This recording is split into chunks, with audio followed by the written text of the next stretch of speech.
मामला बनना भी उसी से है। ये लोग नहीं बना पाएंगे तुम्हारे हमारे मामले को। मामला बनाएगा तो वही बनाएगा, और बिगाड़ेगा भी तो वही बिगाड़ेगा।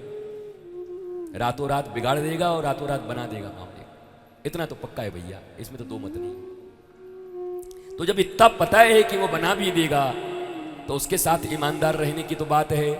जैसे हो वैसे आ जाओ। भगवान ने पूतना को कहा तू राक्षसी थी, डायरेक्ट आ जाती स्तनों में विष लगा के और कहती तुझे मारने आई हूं, तो मैं तेरी बात भी पूरा कर देता, विष भी पी जाता और बिना मारे तुझे वैकुंठ भेज देता, गोलोक भेज देता। पर तू आई है लक्ष्मी बन के, मटक मटक के आई है सुंदर बन के, और भीतर लगा के आई है जहर, इसलिए तेरी दुर्गति करूंगा मैं। भगवान ने दुर्गति कर दी पूतना की, देखा ही नहीं उसकी तरफ। तो न जाने पंडालों में कितनी बार पूतना का वध हो गया, पर हमारी पूतना अब तक जिंदा है। न जाने दशहरा में कितने रावणों को जला दिया गया, पर हमारे भीतर का रावण आज भी जिंदा है। ये पूतना कब मरेगी? ये रावण की वृत्ति हमारे भीतर से कब मरेगी? ये दुर्योधन का वृत्ति हमारे भीतर से कब मरेगा? अपने संतानों के लिए धृतराष्ट्र की तरह अंधे बनना, ये बंद कब होगा? ये कथा की सफलता है, ये सद्ज्ञान का सफलता है। ये जो पांडाल इत्यादि बनते हैं, इसकी सफलता ये है कि आपके भीतर प्रज्ञा उठे, प्रज्ञा जगे।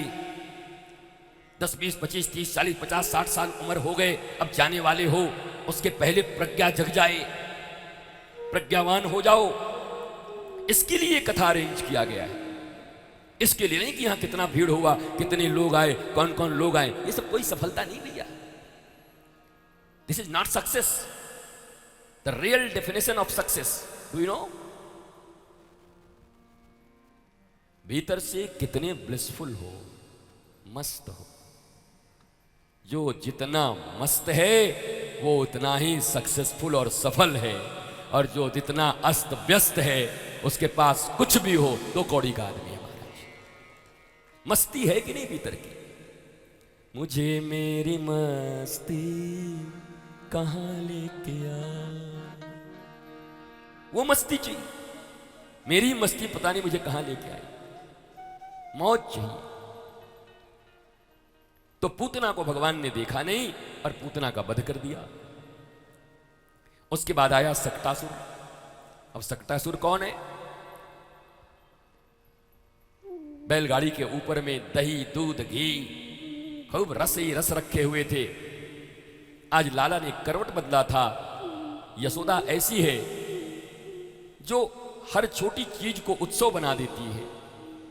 अरे मेरा लाला मेरे कारण तो सिर्फ पैदा नहीं हुआ, इस गोकुल के लोगों ने कितनी पूजाएं की, अपने अपने पुण्य दान किए हैं, गोपाल सहस्त्र नाम का मंत्र पढ़ा है, और आज अगर हमारा लाला करवट बदल रहा है तो मैं अकेले उत्सव मनाऊं, ये ठीक बात नहीं है। आज करवट बदलने का उत्सव मनाएंगे। यशोदा हर चीज को, कृष्ण को शेयर करती है लोगों के साथ, अपने पास छुपा के नहीं रखती, क्योंकि सबका हाथ है, लाला मेरे पास आया, इसमें सभी पूजा की है। भगवान श्री राम का जन्म यज्ञ से हुआ, और विश्वामित्र जी जब दशरथ जी से मांगने पहुंच गए कि भैया राम जी को दे दो हमारे यज्ञ को खरमंडल, धन ले लीजिए, दौलत ले लीजिए, अयोध्या ले लीजिए, बेटा मत मांगिए। वशिष्ठ जी आए, बोले इधर आ, एक बार भूपति मन माही भय गलानी मोरे सुत नाही। जब नहीं था तब कहां गया था? इतना ही बड़ा चक्रवर्ती सम्राट बने हुए हो, कान के बाल पक गए थे, कोई नहीं हुआ था, तब कहां गए थे? तो गुरु गृह गए तुरंत मही पाला। और गुरु जी ने क्या कहा था? यज्ञ करने के लिए। यज्ञ से क्या मिला था? प्रसाद।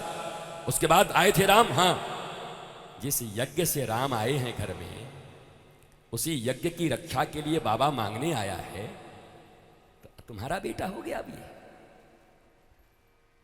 ब्रह्मा की तरह सृष्टि तुम भी करते हो, तुम में और ब्रह्मा में एक ही अंतर है। ब्रह्मा को भगवान ने चतुश्लोकी भागवत पहले सुना दिया था। जब ब्रह्मा को भगवान ने कहा तुम सृष्टि करो, तो ब्रह्मा ने कहा नहीं करूंगा। अरे बोला मेरी आज्ञा नहीं मानते, मैं नारायण हूं। बोला महाराज कैसे मानूं? जो सृष्टि करूंगा और उसमें मेरी अगर आसक्ति हो गई, मोह हो गया, तब तो मैं मोह में मरता रहूंगा, इतनी बड़ी सृष्टि हो जाएगी, किससे किससे मोह करता चलूंगा।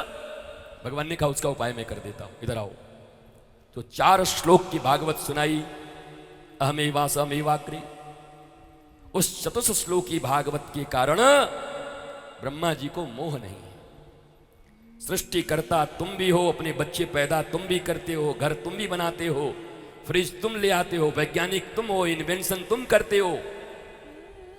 कोई बल्ब बना देता है, कोई रेलगाड़ी का इंजन बना देता है, सभी सृष्टि करता है। भारत का एक आम नागरिक भी सृष्टि करता है, बच्चे पैदा कर देता है। अरे कुत्ते भी सृष्टि करता है, वो भी कुतिया पैदा कर देती बच्चे को। कोई तुम ही नहीं करते, जानवर भी करते, सभी सृष्टि करता है। तो तुम में और ब्रह्मा में क्या अंतर है? बस एक ही अंतर है, उस ब्रह्मा को अपनी सृष्टि से मोह नहीं है, अनासक्त है वो। पालन करने का जम्मा विष्णु का है और फिर प्रलय करने के लिए महादेव है। महादेव जब प्रलय करने के लिए आते तो ब्रह्मा नहीं कहते अरे मैंने सृष्टि किया, छोड़ दीजिए, प्लीज माफ कर दीजिए, नहीं बोलते। उनका काम है सृष्टि करना, कर दिया। विष्णु का काम है पालन करना, कर दिया। महादेव का काम है संहार करना, कर दिया।